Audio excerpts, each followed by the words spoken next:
Effect scopes are an incredibly powerful tool, but on the outset they might seem more complicated than they really are. The truth of it is, if you've ever used an abort controller, then you're already familiar with the core idea of a scope in effect. A scope is just a container for finalizers. When a scope is closed, the finalizers are executed. And that's really it. So you can see the parallel here. With an abort controller, we add abort event listeners to its signal, and then when we ultimately abort, those handlers get executed. So they're conceptually similar. I think where scopes maybe seem a little more complicated is in how they're used within the effect system.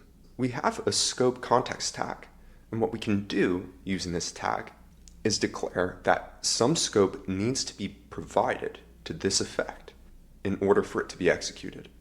This is really useful in the case that we have some resource that requires some kind of cleanup, but we don't actually know when that should be triggered within the context of the effect that creates the resource.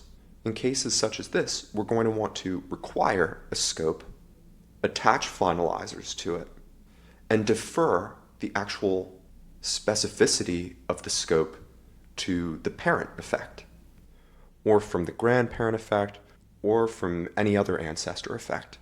We could also require a scope and register a finalizer by using the shorthand effect.addFinalizer. We can provide the scope the same way that we would provide any other requirement. So first off, let's create the scope. You can think of this as similar to new abort controller. Now, we don't need to, but we can specify an execution strategy. The default strategy is sequential. This is going to determine how the finalizers are executed when the scope is closed.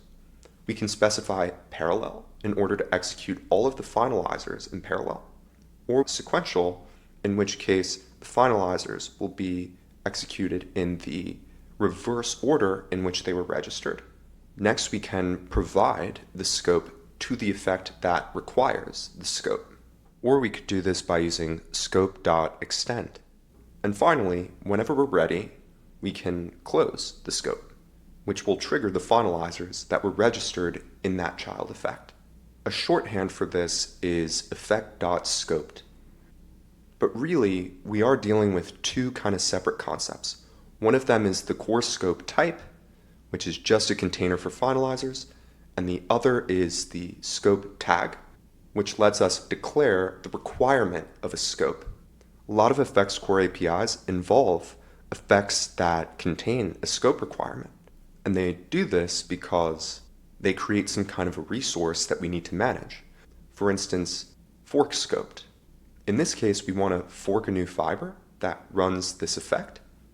In many cases, we'll want to terminate the child fiber. And we do this with a scope. So yielding fork scoped created the requirement of a scope within this parent effect. We can provide a scope, and then whenever we close this scope, it will terminate that forked fiber.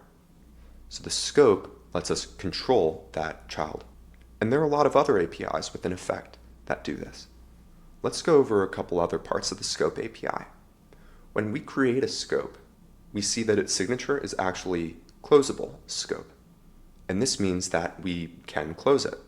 Whereas if we provide this scope to a child effect that yields the scope requirement, the child is able to add finalizers to the scope, but the child should not be able to close the scope, as other effects have bound finalizers to it as well, which aren't necessarily related to each other. So it's important to note the difference. You can fork a scope if you want to get a closable scope that is also bound to another scope, so that if that other scope is closed, so is the fork. Meanwhile, you are able to still close the fork even if the parent from which it was forked is not closed. We can create multiple scopes in the same effect and then provide them to different child effects. Otherwise, those child effects, which require scopes, might bubble up a requirement for a single scope in the parent effect, Meanwhile, they could actually depend on different scopes that are closed at different times. So you do need to be careful about the inference of the requirement and not accidentally blur the requirement of any two scopes that are actually different.